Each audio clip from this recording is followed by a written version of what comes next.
Exit poll का number फिलहाल BJP के फेवर में है, लेकिन सियासी फीवर कांग्रेस पर चढ़ चुका है। विपक्ष के नेता एग्जिट पोल को गलत बता रहे हैं और 4 जून को इंडिया गठबंधन की सरकार बना रहे हैं। लेकिन इन सबसे इतर मोदी अपने अगले कार्यकाल की तैयारी शुरू कर चुके हैं। मोदी अगले 100 दिनों का रोड मैप तैयार कर रहे हैं, जिसमें बड़े और चौंकाने वाले फैसले वो लेने वाले हैं। आइए आपको रिपोर्ट दिखाते हैं। स्वागत है भाई, स्वागत है।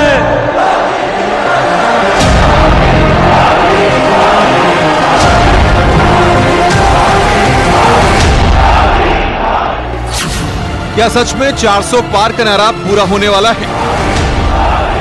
अब लिख के रखिए मेरे देशवासियों, हिंदुस्तान ने मन बना लिया है कि इस बार एनडीए 400 पार करने वाला है। उत्तर, दक्षिण, पूरब, पश्चिम, जहां कहीं भी आप जाएंगे तो आपको एक ही नारा सुनाई देगा, एक ही स्वर आपको सुनाई देगा। आम जनमानस के मन में एक ही संकल्प दिखाई देगा और वह है कि फिर एक बार मोदी सरकार, अब की बार 400 पार। क्या सच में राहुल को 40 और अखिलेश को सिर्फ 4 सीट मिलने वाली है? राहुल बाबा, आपकी पार्टी को 40 भी पार करना नहीं है, मेरी बात याद रखो। और अखिलेश बाबू, कितना भी आपके प्रति सहानुभूति से मैं बात करूं, आपका 4 भी पार नहीं होना है, 4 भी। क्योंकि एग्जिट पोल के बाद ही प्रधानमंत्री तीसरे कार्यकाल की तैयारी शुरू कर चुके हैं। अगले 100 दिन के एजेंडे पर मंथन कर चुके हैं। अगले 100 दिन के लिए खाका तैयार हो चुका है। अगले 100 दिनों में कठिन फैसले लिए जाएंगे। सरकार की प्राथमिकता की रूपरेखा तैयार हो चुकी है।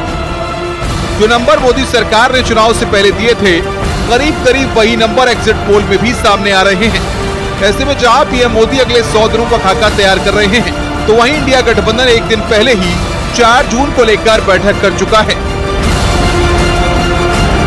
इंडिया गठबंधन कम से कम 295 सीटें प्लस 295 से ज्यादा आएंगे, कम तो नहीं आएंगे।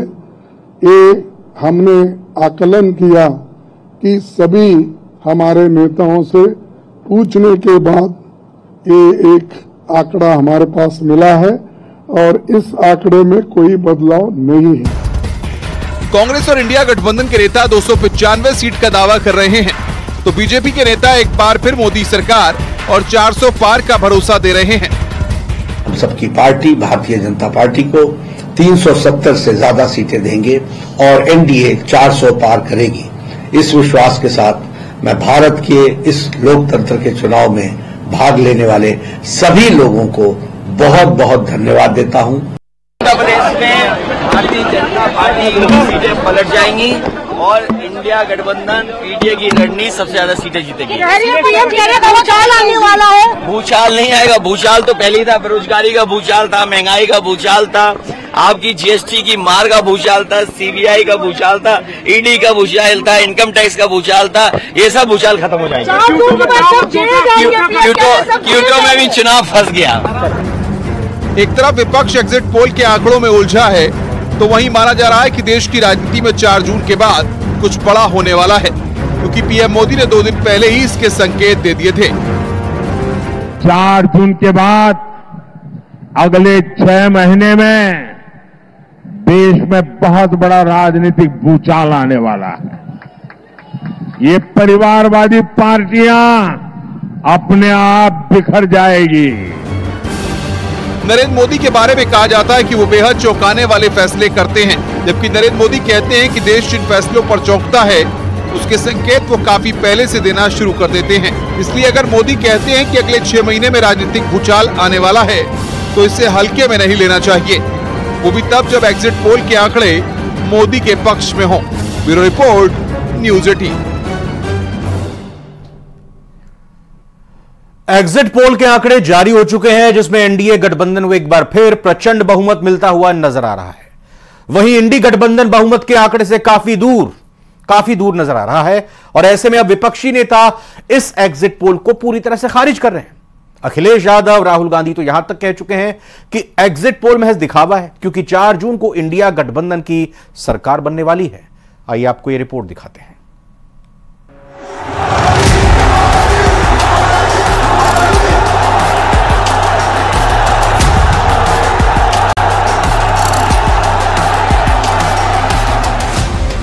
लोकसभा चुनाव के नतीजों से पहले आए तमाम एग्जिट पोल में एनडीए रिकॉर्ड सीटें जीतती नजर आ रही है।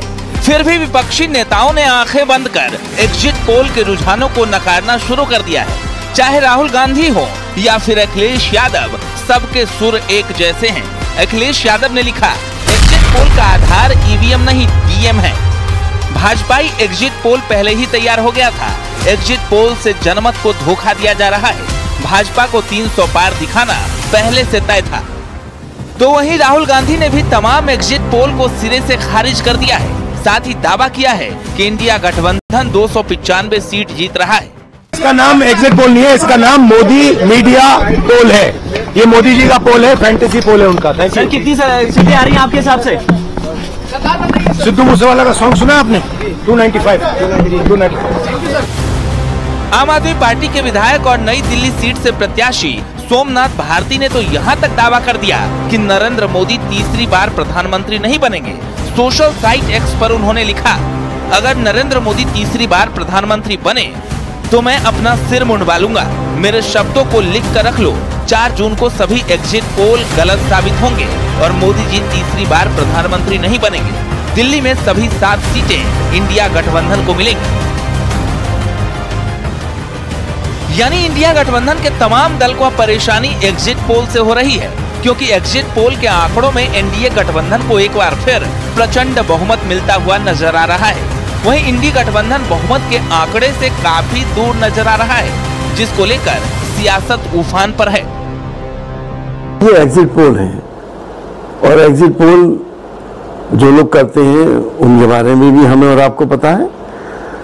हमें पूरी उम्मीद है कि 40 सीटें इंडिया गठबंधन की उत्तर प्रदेश से आ रही है। हमने वेस्टर्न यूपी से लेकर ईस्टर्न यूपी देखा है और आपने भी देखा है कि अखिलेश जी की सभाओं में लोग बेकाबू हो गए। जिस तरह से आप लोग दिखा रहे हैं, हमें लगता है कि इसके उल्टे नतीजे आने जा रहे हैं उत्तर प्रदेश के अंदर। हमेशा बार बार कहते हैं, लोग दिन में सपने देखते हैं, उस पर कोई पाबंदी नहीं है। कांग्रेस की हालत इसीलिए हुई है और आगे और होगी क्योंकि दिन में सपना देखना इन्होंने बंद नहीं किया है। जमीन पर काम करें, जनता का विश्वास जीते, खाली मोदी जी की आलोचना और गाली गलौज बंद करें। यानी बीजेपी जो 400 पार का नारा दे रही थी, वो उस पर एग्जिट पोल आने के बाद भी कायम है। लेकिन एग्जिट पोल आने के बाद इंडिया गठबंधन ने नया आंकड़ा देश के सामने पेश किया है, जो एग्जिट पोल से कोसों दूर है। Bureau report, news 18।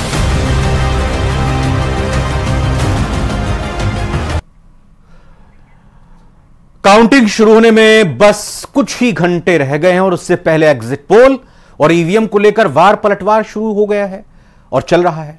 एक तरफ कांग्रेस एग्जिट पोल को नकार रही है, दूसरी तरफ ईवीएम पर अभी से ही सवाल खड़े कर रही है। दिग्विजय सिंह कांग्रेस के नेता हैं, पूर्व मुख्यमंत्री भी हैं मध्य प्रदेश के। ईवीएम पर सवाल खड़े करते हुए कहा उन्होंने कि अगर बीजेपी 300 के पार जाती है तो इसके पीछे जनता का वोट नहीं बल्कि ईवीएम का वोट होगा। वहीं उत्तर प्रदेश के पूर्व मुख्यमंत्री अखिलेश यादव ने एग्जिट पोल के आंकड़ों पर सवाल उठा दिए और दावा किया है कि इंडिया गठबंधन ही जीतेगा और 295 सीट जीतेगा।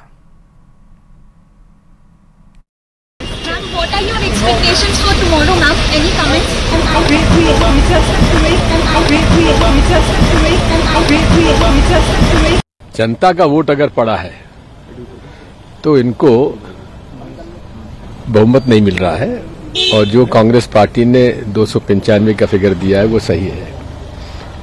और उसके बाद यदि 300 पार तो वो जनता का वोट नहीं है, वो ईवीएम मशीन का वोट है। हमारा एग्जिट पोल ये कहता है कि सबसे ज्यादा सीटें इंडिया गठबंधन उत्तर प्रदेश में जीतेगा। मैंने अपना इंटरनल भी सर्वे कराया है और वो भी बहुत बढ़ चढ़ के बता रहा है। बिल्कुल सही बात है। लगातार सभी इंडिया गठबंधन दल के नेता, इंडिया गठबंधन के दल ये मांग करते रहे हैं चुनाव आयोग से कि जिस तरह से चुनाव आयोग की विश्वसनीयता पर सवाल खड़े हो रहे हैं, उनकी जिम्मेवारी जवाबदेही बनती है कि निष्पक्ष तरीके से मतगणना का कार्य कराएं और कहीं कोई इसमें गड़बड़ी ना हो, इसका ध्यान रखें।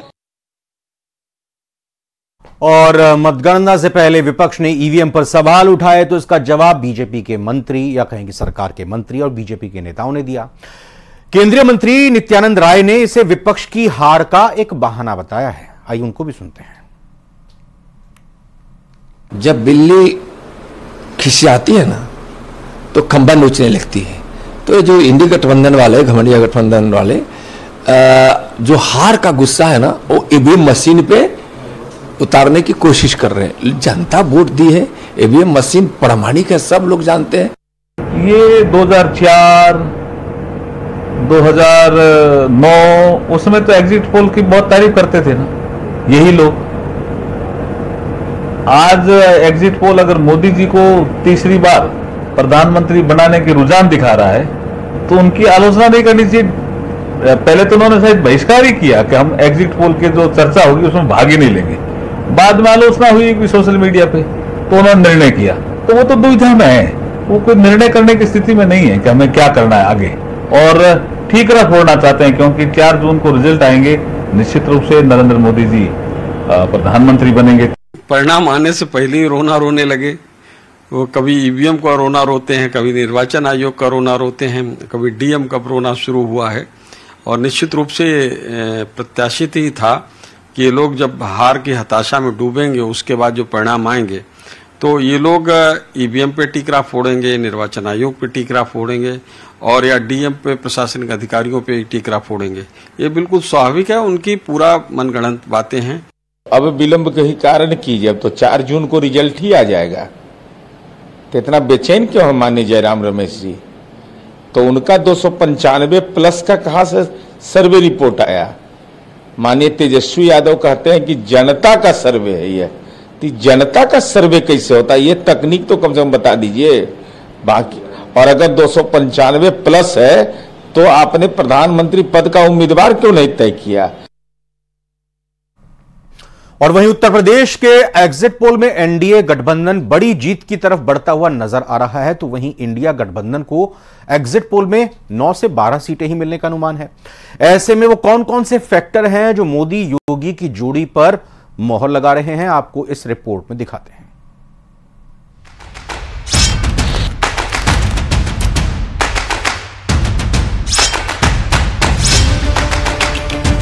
अगर एग्जिट पोल का नंबर परिणाम में बदल जाए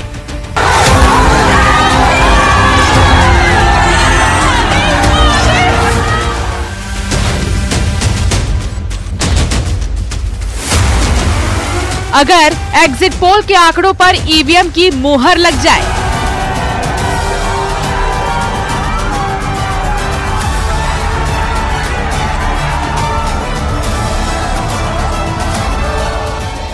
तो एक बार फिर मोदी योगी का जादू उत्तर प्रदेश में हमेशा हमेशा के लिए अजय अमर हो जाएगा। क्योंकि एग्जिट पोल के मुताबिक यूपी में एनडीए को 68 से 71 सीट का अनुमान है। इंडिया गठबंधन को 9 से 12 सीट का अनुमान है। बीएसपी को एक भी सीट नहीं मिलने का अनुमान है। तो पहला और सबसे बड़ा सवाल यही है, मायावती ने विपक्ष का कितना नुकसान किया? मायावती का वोट बैंक कहां शिफ्ट हो रहा है? क्योंकि बीजेपी उत्तर प्रदेश में एग्जिट पोल से बेहतर परिणाम की उम्मीद लगा रही है, तो विपक्ष अब भी एग्जिट पोल को हजम नहीं कर पा रहा है। एग्जिट पोल ने ये दिखा दिया कि भारतीय जनता पार्टी प्रचंड बहुमत के साथ तीसरी बार माननीय मोदी जी के नेतृत्व में सरकार बनाने जा रही है और उत्तर प्रदेश में 80 के 80 सीटें राजग गठबंधन भारतीय जनता पार्टी जीतेगा और एक तरफा भारतीय जनता पार्टी चुनाव जीत रही है। माननीय मोदी जी की गरीब कल्याण योजना जन जन में पहुंची हैं और दूसरी तरफ समाजवादी पार्टी कांग्रेस के गठबंधन को जनता ने बुरी तरह नकार दिया है। समाजवादी पार्टी की गुंडई अराजकता चुनाव में भी खुलेआम दिखी। आप ग्राउंड रियलिटी में जब जाएंगे, जनता के बीच में जाएंगे, तो आपको असलियत पता चलेगा। एग्जिट पोल ये बने, आप जितने लोग यहाँ बैठे हैं, आप किसी से पूछ लिए कि एग्जिट पोल के कोई भी आदमी इनसे कुछ जवाब सवाल किया है या कोई पूछा है इनसे कि भाई ये बताओ कि नहीं आप किसको वोट दे रहे हो, किसकी सरकार बन रही है। बैठे हैं यहाँ पे 5, 6, 7 लोग हैं, आप किसी से पूछ लीजिए। तो घर में बैठे मनगढ़ंत आप तय कर दीजिए। जो योगी और मोदी और इन्होंने काम निशाने 400 पार तो 400 पार है। दरअसल जिस रणनीति के साथ बीजेपी यूपी के मैदान में उतरी, जिस चाणक्य नीति के दम पर अमित शाह ने पहले चरण से आखिरी चरण तक मोर्चा संभाला, जिस प्लानिंग के साथ मोदी योगी की जोड़ी ने रिकॉर्ड चुनावी जनसभाएं की, उसी का असर है कि महिला से लेकर मुस्लिम वोट बैंक तक को भेदने में बीजेपी सफल रही। आज हम लोगों ने मोदी जी के लिए दुआएं मांगी हैं, नमाजें अदा किया है कि नमाज पढ़ के हम लोग जितनी मुसलमान महिलाएं हैं सब लोग ने दुआ किया है कि नमाज पढ़ के कि तीसरी मरतबा प्रधानमंत्री मोदी जी फिर से बने। सब लोग मिलकर मोदी जी के लिए दुआ किए हैं कि मोदी सरकार फिर से आए। हम लोग चाहते हैं कि वो आके फिर से इससे अच्छा और ज्यादा काम करें। हालांकि एग्जिट पोल के मुताबिक राम मंदिर, मुस्लिम आरक्षण जैसे मुद्दे भी चुनावी रण में अहम साबित हुए। तभी तो बीजेपी 2014 और 2019 के परिणाम से कहीं आगे निकल रही है, लेकिन विपक्ष को एग्जिट पोल का नंबर अब भी कबूल नहीं। मैं समझती हूँ कि इसमें कोई अतिशयोक्ति नहीं है कि 4 जून को जो रिजल्ट आएंगे वह प्रचंड बहुमत भारतीय जनता पार्टी की सरकार बनने जा रही है और आदरणीय प्रधानमंत्री तिबारा प्रधानमंत्री बनेंगे। विपक्ष को यह पप्पू मेकिंग बंद कर देनी चाहिए और विपक्ष को यह जानना चाहिए that India is a democratic country. हम एक लोकतांत्रिक देश हैं और मीडिया के बारे में इस प्रकार की बात कहना भी मुझे लगता है गुनाह है। ये मनोवैज्ञानिक बना रहे हैं। देखिए, हमारा कार्यकर्ता मजबूती के साथ अपनी ड्यूटी पर रहेगा और कहीं पर भी बेईमानी नहीं होने दी जाएगी और एनडीए गठबंधन और समाजवादी पार्टी सरकार बनाएगी। तो क्या यूपी में एक बार फिर मोदी योगी का जादू चल गया? एग्जिट पोल में यूपी में बीजेपी की बड़ी जीत का फैक्टर क्या है? आखिर कैसे एक बार फिर हाथ और साइकिल का साथ कमजोर पड़ने लगा? अब इन सारे सवालों का जवाब 4 जून को मिलेगा। Bureau report, news 18।